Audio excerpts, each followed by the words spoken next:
I'm calling it a test stream, but I'm pretty sure that my audio is fixed now. In my previous stream, well, it's not my stream, I was on this stream, which I think is worth listening to. I see that my audio is not what it should be.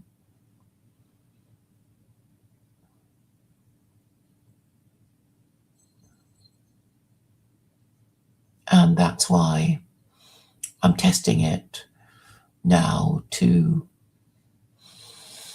make sure I've got it fixed finally. But I can witter on a bit about why I think the last stream was worth listening to. I don't know how to post the link to the last stream I was on, which is not on my channel. But after the stream is over, I'm sure I can do it easily. Oh, now I can, which is nice to know.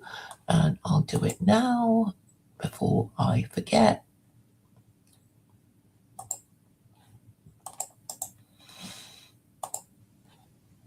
Yeah, StreamYard has, all these dialog boxes that come up and you think, oh, it means I can't move to the next step. But actually you can if you get rid of it, if you know how to, instead of turning back.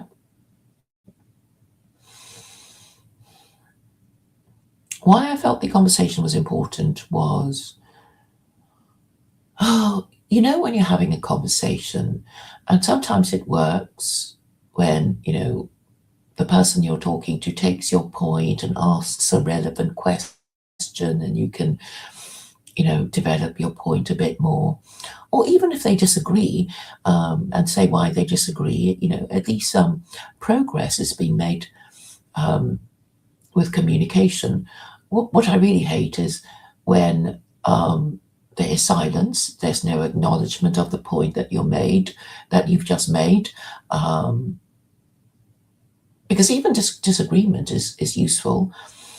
And or the conversation is derailed and there is no attempt to get the discussion back on track, probably because people don't even know what it was about. But it should be obvious sometimes, like we were talking about this and then somebody changed the subject, and they either said they were going to change the subject or they changed the subject without anybody noticing.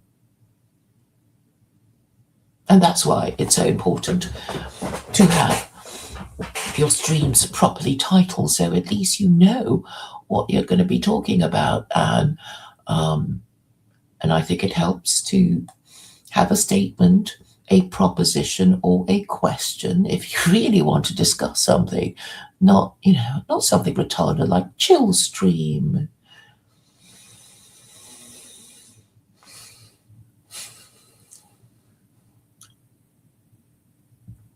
So what were the important points I thought I was making?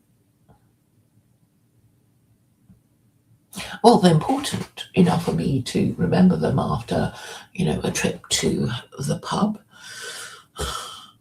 And it's about the internal coherence of our belief systems.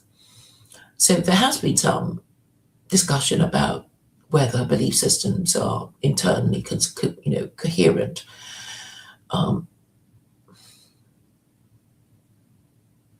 And what do we mean by that? So if your plan is to,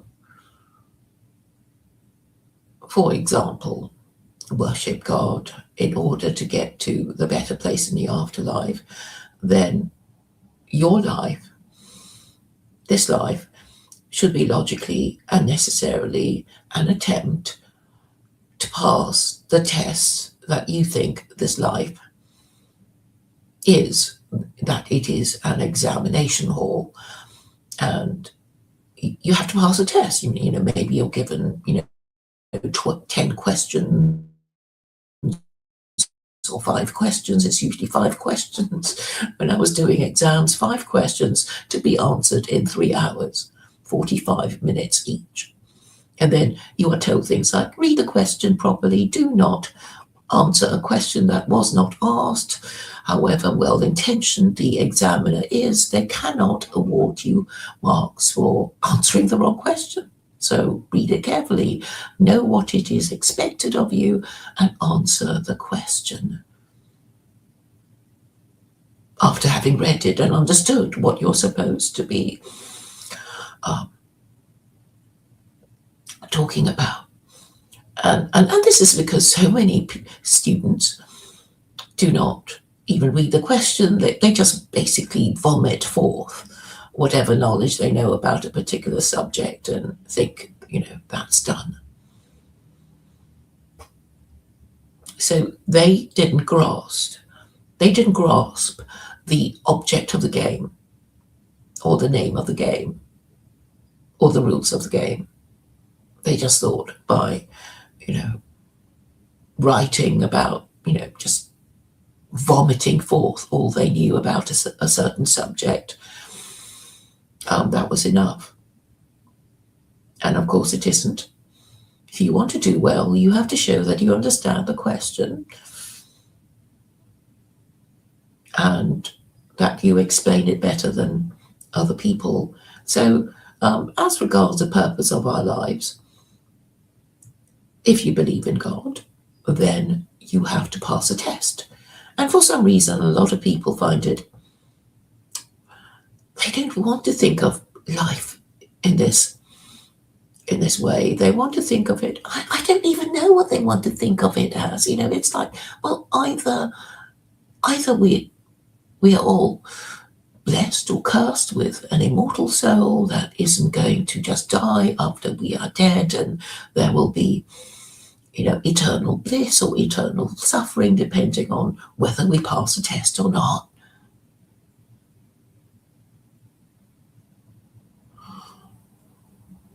Then this life is a test to see if we are capable of distinguishing the difference between good and evil in theory and in practice. So I would have thought, it's fair enough. I mean, I'm agnostic, but, if you believe in God, surely, this is the whole purpose of life. If you literally, truly, deeply, honestly believed that there exists an afterlife and God to be the supreme judge of all and, put you where you belong. I thought that was what was the whole point of it, isn't it? And then I discover that all these Christians who don't quite believe, or, think they can unilaterally abolish the concept of hell, or just be in two minds about it the whole time. But I had to go at the point when I talked about a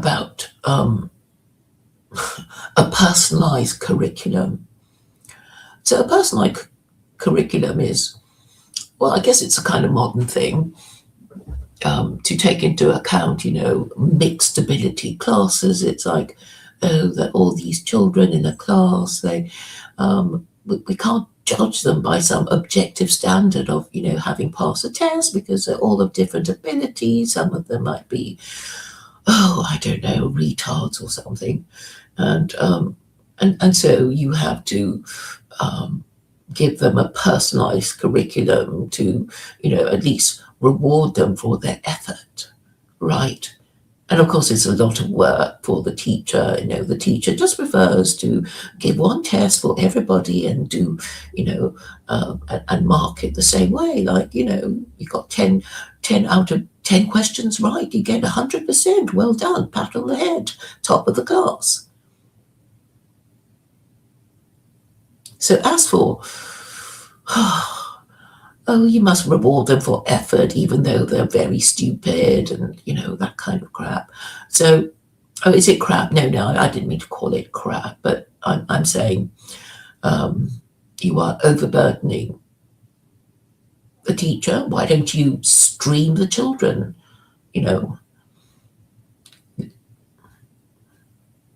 Yeah, just stream the children.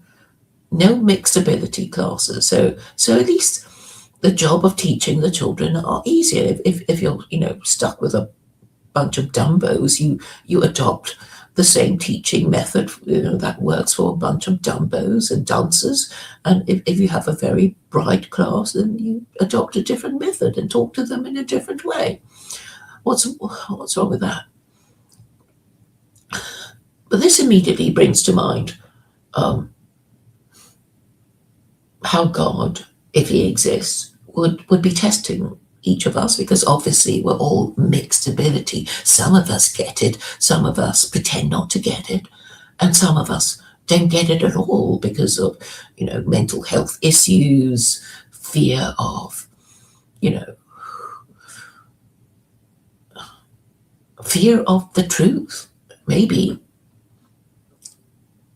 So, the problem with Christians for me is that this is the most objectionable thing I find about Christians, is that they say hell doesn't exist. It's not nice. It's not nice. God wouldn't do such a thing. He wouldn't punish us. It's sort of, hell doesn't exist, and it's just you don't get to heaven, and and that's it. Or they don't even know what they think. So often I say, well, how would you know? How would you know the afterlife is as you say it is? Who told you any of that? And whoever told you, how the fuck would they know anyway?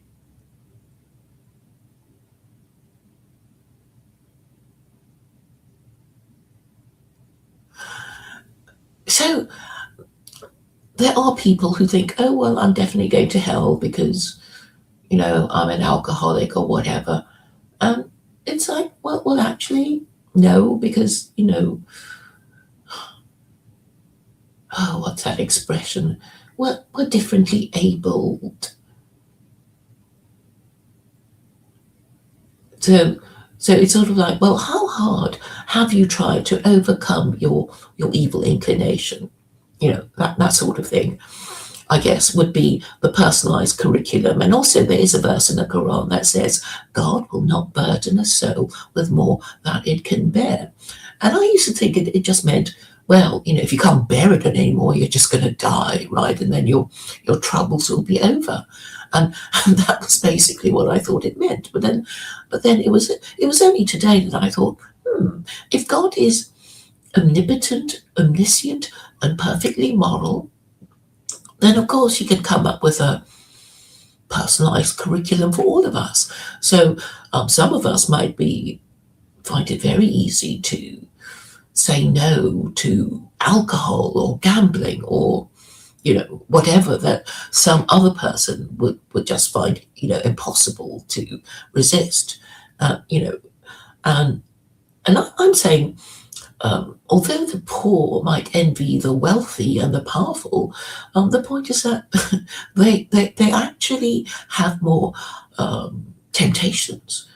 So if you think of getting to heaven as a kind of obstacle course, then the path of the wealthy and the powerful is littered with booby traps, right? It's full of booby traps. Like, oh, you're president of the United States. What foreign policy are you going to support? How many people are going to get killed because of it? Are they mostly, people of your own countrymen or somebody else? Does it matter? Blah blah blah. So it's not so easy, and you would have thought that some some powerful emperor would actually have the opportunity to commit more sins. Well, the poor person, it's like they just have to accept their poverty and their lowly status meekly, without complaint, without breaking any of the laws that God has told them not to do, and they'll be okay. So that's my thought of the day. In that verse in the Quran that says God will not burden a soul with more than it can bear. And it's not just if you can't take it anymore, you'll just die or something. It's sort of you have the opportunity of committing all that sin. Did you or didn't you? Were you tempted or weren't you? And if you were tempted, did you resist the temptation? And this brings to mind the Lord's Prayer. Because if you examine the wording of it, I mean, how does it go? Our Father who art in heaven, hallowed be thy name. Thy will be done in heaven as it is on earth. Lead us not into temptation, but deliver us from evil. Now, why on earth would God want to lead us into temptation? Why? Some of you might say, oh, because he's an evil God. But then the idea of God being evil is not conducive to trust in him, right? And the Jews are very, very fierce. Well, the Orthodox Jews are very fierce on not just believing that God exists, but knowing, with that degree, or feeling at least that that God exists, with such a degree of conviction that you would remain a Jew and be an observant Jew, not just a heretical Jew who doesn't observe the Sabbath. So you would be an observant Jew, believing that good will be rewarded and evil punished in this life or the next. Now, what would happen if you didn't believe that God was morally perfect? Then you would think, well, I don't like him. I don't like him, and I'm not going to do what he says because he's not nice. And this is really the get-out clause for all these atheists. But then, if you raise this point with them, they would say, well, how would you know that he is perfectly powerful, absolutely powerful, and omniscient, as well as perfectly moral? Of course, we don't know, but the logic of worshipping a deity is,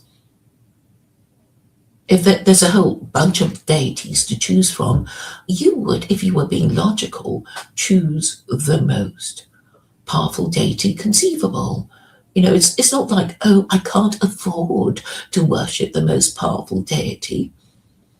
It's like, it's not a money problem. It's not about, not being able to afford first class travel and only being stuck with, economy. You really, it's not a question of what you can afford. You just choose theoretically the most powerful deity conceivable and obeys laws, and you'll get your chance at eternal bliss if you're good and obey the laws, right? This is how the Abrahamic religions work. It's all about status, hierarchy, and, well, an organized religion, because you have to be pretty organized to put God's laws into the laws of your society and country.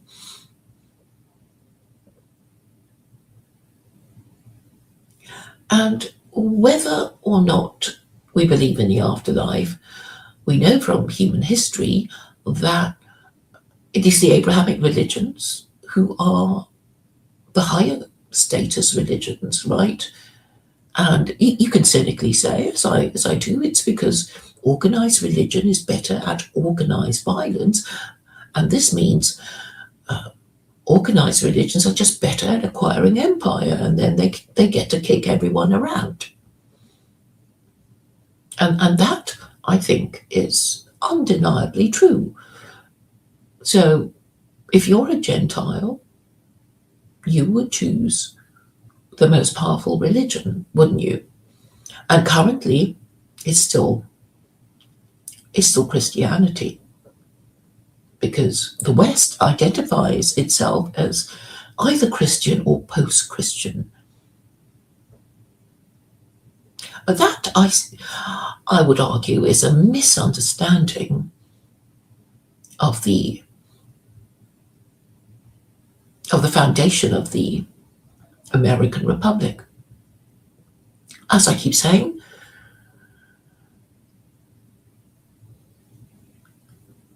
the First Amendment is supported by Chapter 2, verse 256 of the Quran. It is not supported in the Old or New Testament. And we know from history, in fact, we know from the execution of Jesus, which is the Christian narrative, that Jesus was executed for blasphemy. So, and we also know that Jews attract the death penalty if they were living in a Torah theocracy if they break the Sabbath. And we also know, if you know just a little bit about Judaism, that there are 36 capital offenses in Judaism. So it's a very, very fierce religion, and it is no wonder that Jews kind of don't want to do it and prefer to be liberal Jews, secular Jews, but also heretical Jews. And this might get them into trouble if God exists to punish them for their heresy and their idolatry. But they'll have to, obviously decide, which side of the line they're on, and make their lifestyle option, choose their lifestyle option. And Christians also, they didn't have much of a say in the matter, because if they lived under an absolute monarch, then they would have to choose. They would have to follow, but they don't get to choose. They just have to follow the religion of their monarch. And if they wanted a different religion, they would have to pay the price. And we know that even amongst Christians, they were burning each other at the stake at the drop of a hat. And we know Catholics have called Protestants heretics and vice versa. So there's no point trying to get a straight answer out of Christians about, which Christian denomination is not guilty of heresy. The only way they can settle the argument about which is the best Christian is by saying, look, I guess the Catholics would say, we are the most ancient church, and we go back to Roman times, and I guess a Protestant would say, well, that may be so, but we won the wars of the Reformation, didn't we? Because of WASP supremacy. And they could say that, well, there were 3 global Christian empires. Only one of them was Catholic. The Spanish Empire and the British and American empires were Protestant. So Protestants could be said to have won the wars of the Reformation. But now, if you listen to white middle-class Americans, they seem quite unable to agree amongst themselves what it means to be a Christian. In fact, they just want to ask a question and they don't like answering it. And I'm happy to answer the question in my usual legalistic way. I'm saying, if you're a cultural Christian, then you're not Christian. So at the very least, you have to be a baptized Christian or a confirmed Christian, having undergone a confirmation ceremony, to be a paid-up member of your church. And I know that there are Baptists who say, no, we don't accept infant baptism. So their baptism would be, their confirmation ceremony. And then there are these Orthodox Christians who have an all-in-one ceremony at birth. And if you, well, I've seen some very alarming videos of the baptism of Orthodox infants. They get dipped into the water, the entire body, just dipped into it, and you can see them sort of blinking in surprise, and then they'd be taken away, and then I think their legs would be wrapped in myrrh and frankincense or something, and that's a kind of all-in-one ceremony. So you can't later say, oh, but where's my confirmation ceremony? Because the Orthodox Church would say there's no need. It's already done. It's not two-step verification. And those of us who know a bit of church history would understand that the Anabaptists were mocked for wanting to be christened again, to be baptized again, because it was the Anabaptists who said, look, we didn't know anything about the Trinity at birth. We don't even understand this religion that we're supposed to follow. Can you, tell us a bit about the Trinity and give us a few confirmation classes so we know what the hell we are supposed to believe in? And they were burnt at the stake. And this was just how cruelly Christians would treat each other. And now they don't even know the burnt and bloody history of Christianity. And of course, none of them know what they're supposed to be, because, look, I get it that the Catholic Church and the Anglican Church would not want to push their luck and say, look, you have to believe in the Trinity or you go to hell. You have to, learn your catechism or you won't, be considered a paid-up member. It's all, whatever, just get yourself confirmed and we'll count that as as you being a paid-up member. Don't ask too many questions about the Trinity. It'll only confuse you and upset you and make you ask more questions and we can't answer it, and that will, undermine your faith. So ask no questions and you'll get no answers that you don't like. And we also know that the Catholic Church and the Anglican Church do not like to release figures of the numbers of how many Catholics or Anglicans are confirmed each year, or the total number of them, because they must know that the number is abysmally small.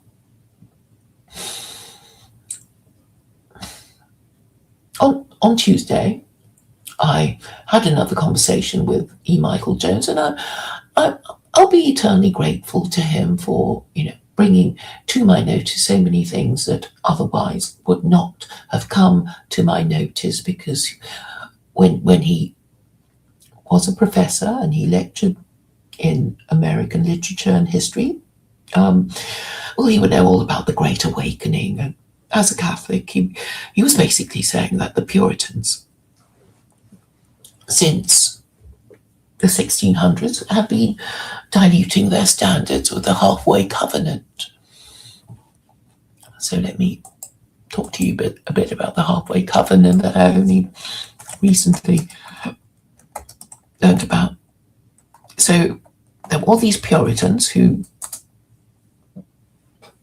were, I guess, belle of the ball during the English Republic, and after the Restoration, they were persona non grata, and they had to leave the country or else face persecution. So I know they went to Holland for a bit to escape English persecution, and then they realised Holland was even then too liberal for them. They settled in Leiden, and they knew that if they stayed there, they would just, assimilate into the free and easy ways of the Dutch and completely lose their Puritan identity. So they decided to cross the Atlantic and settle in Plymouth Colony after sailing there, and the Mayflower, the Pilgrim Fathers, and that history. So the Halfway Covenant was a form of partial church membership adopted by congregational churches in colonial New England in the 1660s to address declining church membership and challenge of second-generation Puritans who had not experienced a personal conversion. It allowed baptized but unconverted parents to have their children baptized, creating a new class of halfway members. These members could pass on church privileges to their children, but were excluded from the Lord's Supper and voting rights in church affairs. The covenant emerged from growing concerns that the strict requirement of a personal conversion experience was leading to a shrinking pool of full church members, threatening the religious and political cohesion of Puritan society.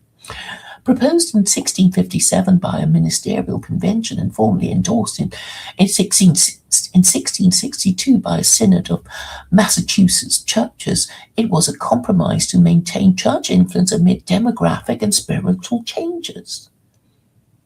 Despite opposition from conservative Puritans who feared it diluted religious standards, it became widely adopted, though it was later challenged by the First Great Awakening and leaders like Jonathan Edwards, who restored conversion as a prerequisite for full membership. Yeah, but, where are the Puritans now? Is there... Okay, I'm going to ask AI the question. Are Puritan churches now extinct? I know the answer, obviously, but it's still fun to ask these questions, right?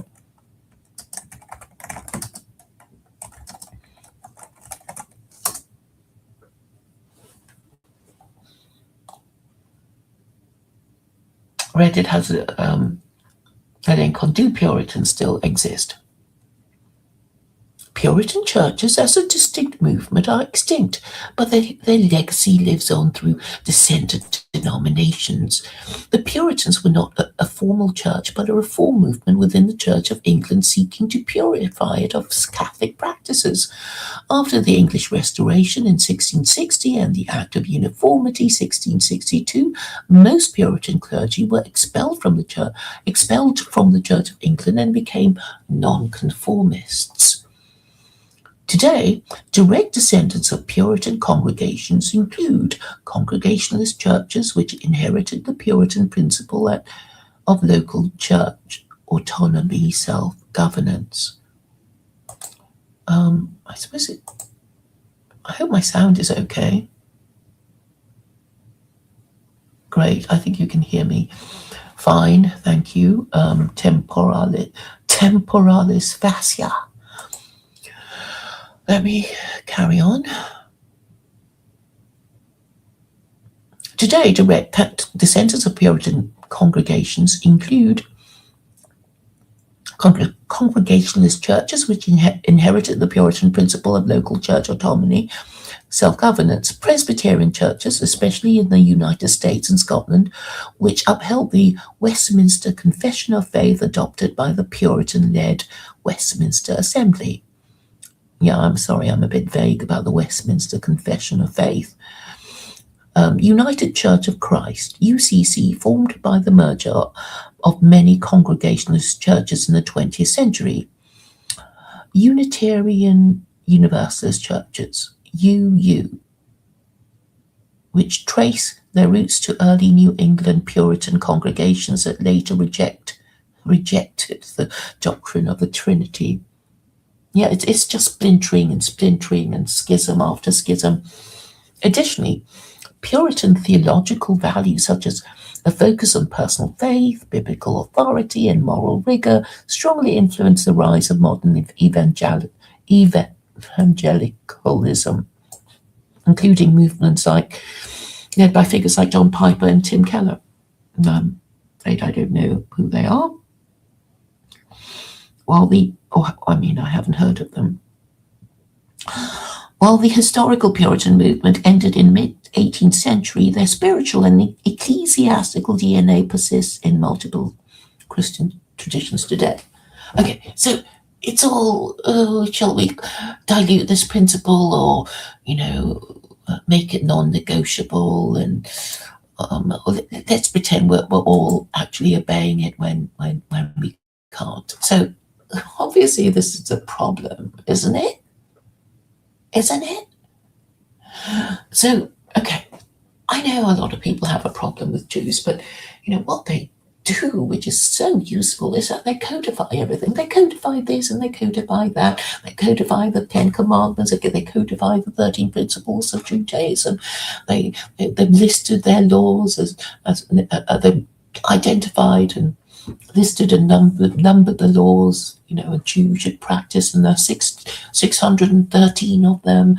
And they also say that for Gentiles, only 7 Noahide laws apply to Gentiles, right? But whether you like them or not, it's very useful to codify these things, because at least you know what you're supposed to believe in, right? 5 pillars of Islam, or, I'm trying to think of other things. I have my own holy trinity, which is that of truth, logic, and morality. And it's like, if you want to even claim to be a decent person, you must not be a liar. You mustn't believe in nonsense. You must be able. You must be persuadable by sound arguments, and you must have certain moral standards in saying, well, I'm not going to lie, I'm not going to kill, I'm not going to steal, I'm not going to rape, whatever they are. But even if you don't agree on the interpretation of certain words such as sexual morality, you would at least say, well, I'll have to be prepared to say what I mean by sexual morality, even if it disagrees with yours. It just means that once you, say, this is, part of my belief and value system, you have to defend it. And obviously you need to, if you want to claim to be a decent, honest, and moral person. Decent, reasonable, and honest.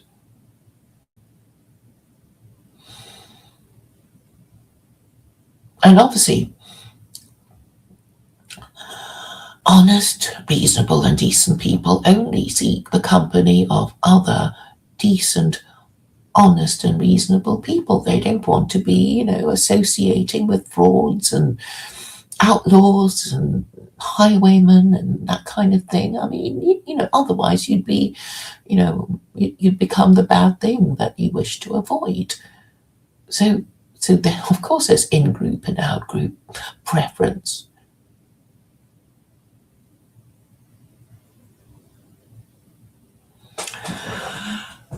And now we're back on the subject of secular Quranism, which is Sharia-light. And I'm saying, well, at least the Muslims say, well, if we accept the logic that God created the universe and revealed the Torah and the Quran for humanity, then and these divine revelations contain his laws, then we had better obey them, hadn't we?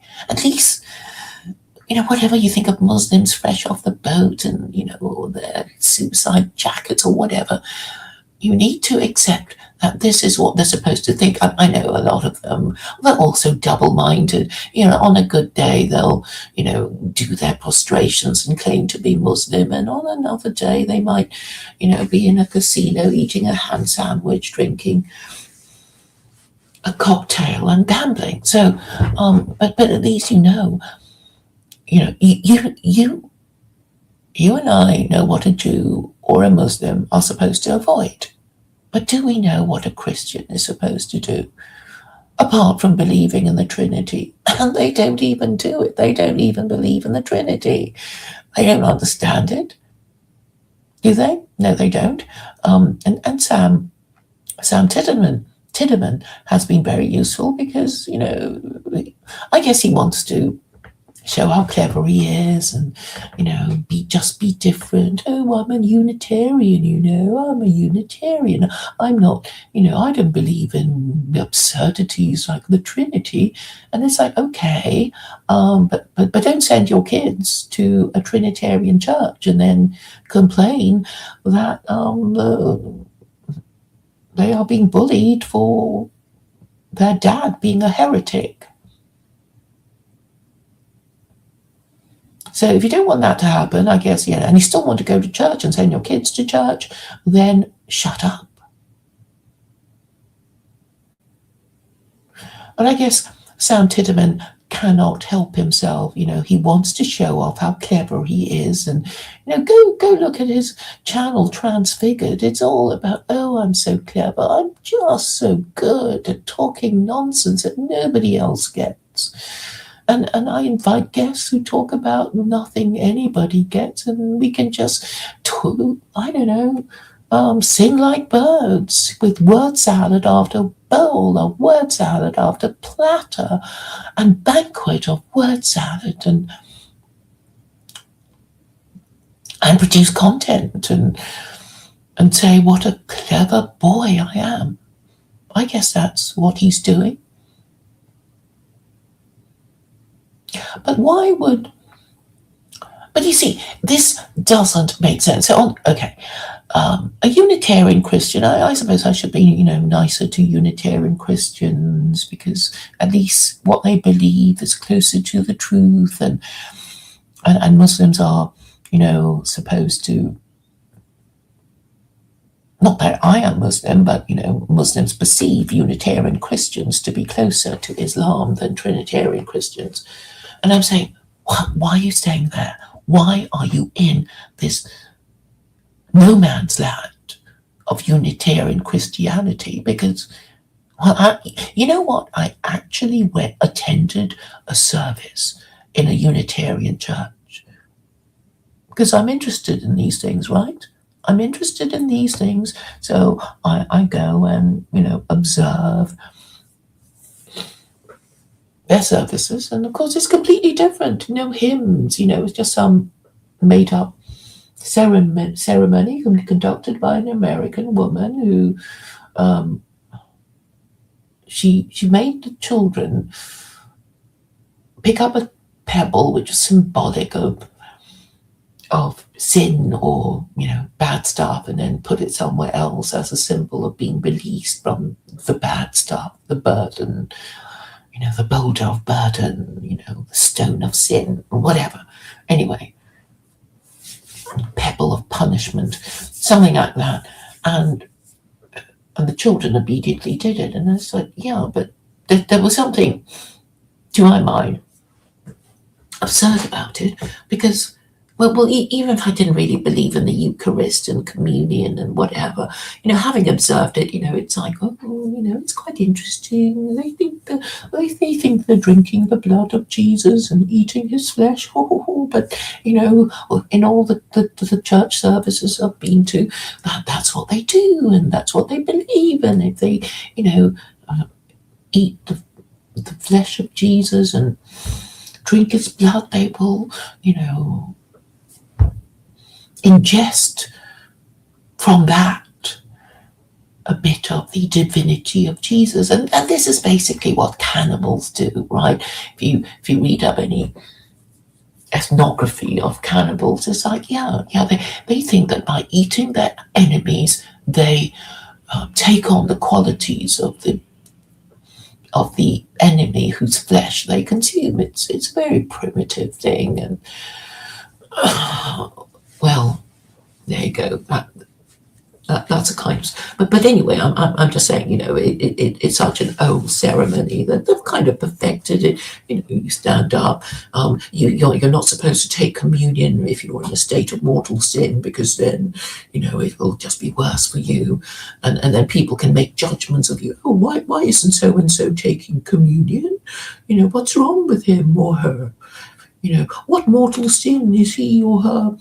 Is he or she, guilty of? And I remember reading somewhere that George Washington refused to take communion. He did go to church. I mean, I guess for political reasons, he couldn't very well not go to church because, tongues would wag. But he refused to take communion. So he's in this sort of kind of no man's land. Like, yes, I'm a virtuous, regular churchgoer. I am part of my community, but I won't take communion. Which could be, well, I don't believe in this ritual of pretending to, eat the flesh of Jesus and drink his blood. I don't think it, it does it. But anyway, this is how you can kind of be part of something and yet not be part of it.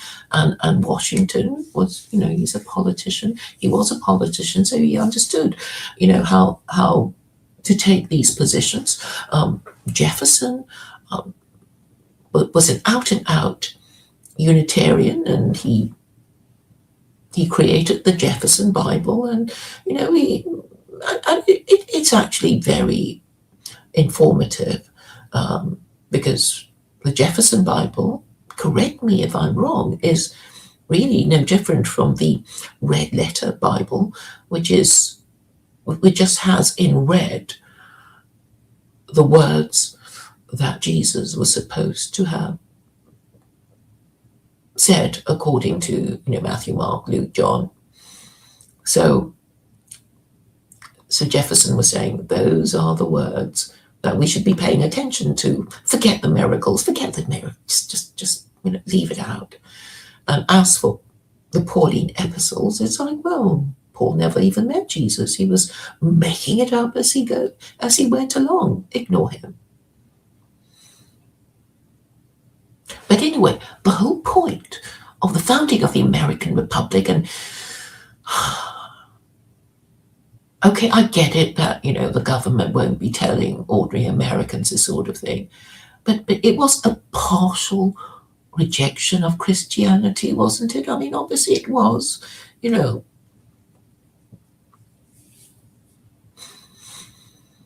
founding fathers knew that religion was necessary to keep the people observing some moral standards, right? And it was particularly necessary in new territories in the New World, where there was no pre-existing legal system or law enforcement. It would be even more important if you are in what's a word? Virgin territory. Okay. You know what I mean? The Wild West. Let's just say the Wild West. There it's wild. You do have to defend yourself. You might have to kill a few, people. Some of them might be your own people if they, start doing bad stuff. So these standards were lowered, but even atheists understand at some level. No, actually, not at an absolute level. Atheists understand that the law is necessary to stop other atheists from doing as they please and robbing and raping and murdering at will, because they would know that if this was allowed, then there would be no one around left in their society. So most people can agree about, a law forbidding murder and theft, but not so easily about standards of sexual morality. I suppose once upon a time people sort of knew that we're not supposed to have sex with anyone who isn't our spouse, and our spouse can only be a member of the opposite sex, because the whole point of marriage is about the parenting of the next generation. It's not about living happily ever after with the true love, my one true love of my life. No, it's like, yeah, you have to marry, you have to go forth and multiply, because if you don't, and most of you don't, then your group will shrink and age and become effeminate, and then you'll be taken over by another group who are more vigorous, more masculine, they're better organized, with a higher birth rate, etc. This was just generally understood. And it's not that hard to understand, is it? So all religions knew that they were to go forth and multiply without having to be told. And obviously, since people like having sex, they're going to have sex without necessarily wanting to have children, but with a lack of modern contraception, this was not possible until probably somebody thought, well, if men have sex with men, then we don't have to worry about unwanted children. And it is my theory that ancient Greece and ancient Rome declined because of the practice of pederasty. I know the Romans tried to regulate it and said, you're not supposed to do this sort of thing after you're 30, but I guess a lot of them thought, well, we want to carry on doing this. And they carried on doing it, and obviously there was a problem with the birth rate after most Roman men decided to be gay. And so we can understand, can't we, that if all religions are man-made, then they were created to frighten men of fighting age and women of childbearing age to marry before it's too late. And that's it, really. So I guess the better organized religions would have scripture and say it came from God, and have these laws that are perceived to be fair enough. I would say the Quran is less restrictive than the Torah, and obviously, since most of us are Gentiles, it's the one for us. This logic seems to be very hard for many people, who I guess must be Islamophobes, to accept.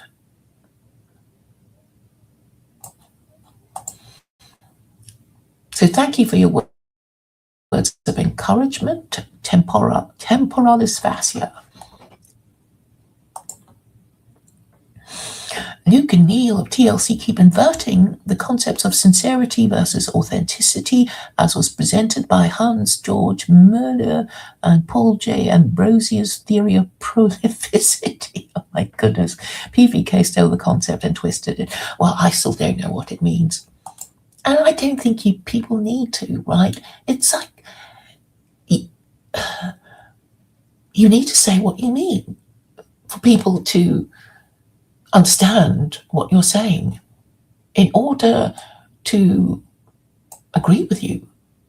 First, they have to understand what you're saying to agree or disagree. And but I think a lot of people just want to, I just want to have my say, and I'll say it in a vague and shit way, so nobody knows what the hell I'm talking about. But at least they're listening to me politely, and maybe that's all I need. I just want people to listen to me. I just want to be the center of attention while I use long words that nobody understands, and it's my stream, so you just have to put up with it if I've been boring, incoherent, unintelligible, and boring.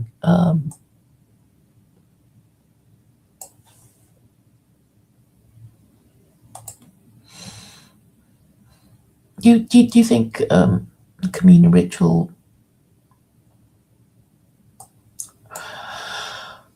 Well, I mean, people like this sort of stuff, right? They love mumbo jumbo. Even atheists love their mumbo jumbo.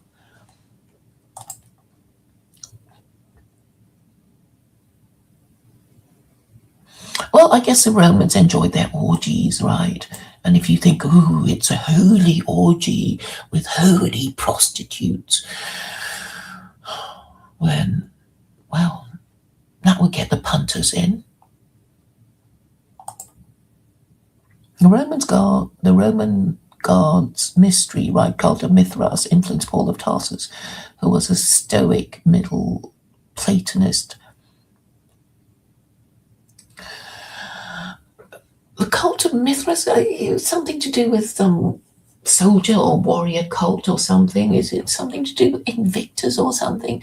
So, yeah, I mean, if you're an empire, you would kind of want to, worship the martial spirit, or try to gather it or something. I mean, you can imagine, all kinds of ideas over the centuries, like, if you have this kind of ritual and that kind of idea, put on a show, then you'll get the punters in, and when they're in, we can get money from them, right? So the more the merrier. But you mentioned Stoicism, and Stoicism is extinct. And Stoicism was a Roman idea.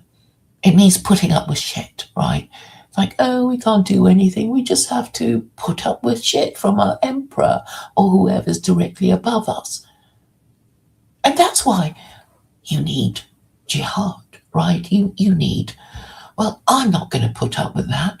I'm going to fight you, and I don't care if I die. I'm going to fight you if you're going to carry on like that, because it's obviously wrong, blah, blah, blah, blah, blah. That's a whole idea. But you see, I think Stoicism is fundamentally a very Roman idea, because if the Roman Empire encompassed most of the known world, then you didn't want to go and live in parts of the world that were not part of the known world. It would mean, leaving civilization, I guess. So you may be very wealthy, but you think the emperor is, well, not a good guy. But you think, my children are here, my property are here, the things are familiar to me are here. I really don't fancy moving to China or Africa or, whatever. So I guess they put up with it, and that was called Stoicism.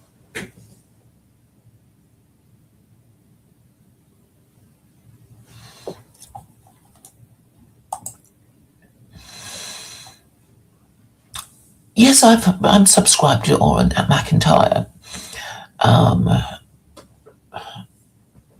AA actually knows about secular Quranism. He's just not making a point of not discussing it, because it's obviously too radical, and it would solve the problems. And the most, AA has no solution. He has no viable solution that you can, you think, oh, that's a good idea, it would solve the problem. No, the last time I paid any attention to anything he said was,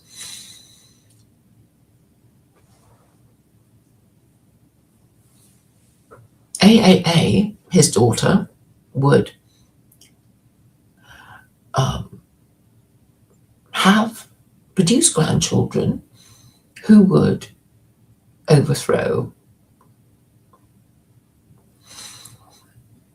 the corrupt and incompetent ruling classes. He's just kicking it down. He's kicking the can down the road, and he's allowed to function because he's not a threat to the establishment, because what he proposes is so laughable and pathetic that even if he got what he wanted, it just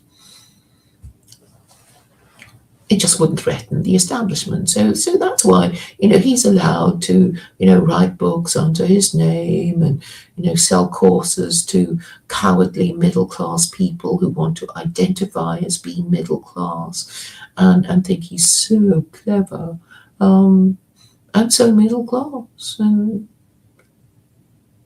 everyone else are morons or far right. So he's got that.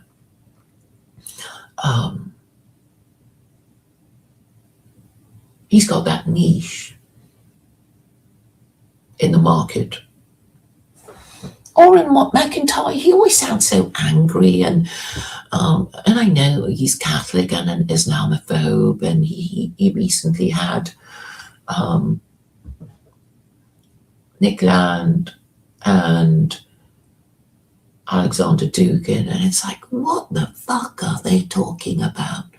3 hours, or was it 2 hours? And then the whole thing had to be transcribed, which was a bit of a mercy, I suppose, but it's all fundamentally empty.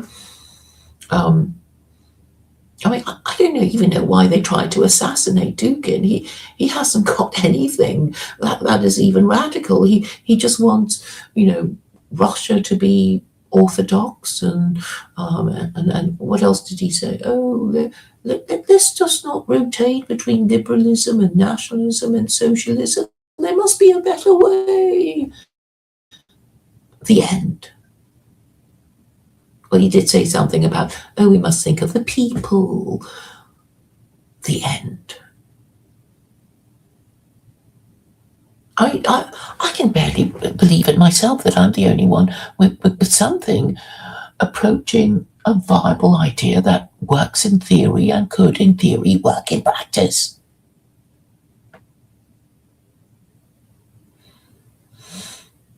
Gosh, I've been talking for over an hour. I hope I managed to make my point, which is that it's really simple. I don't know what more I can do to make it simple for you.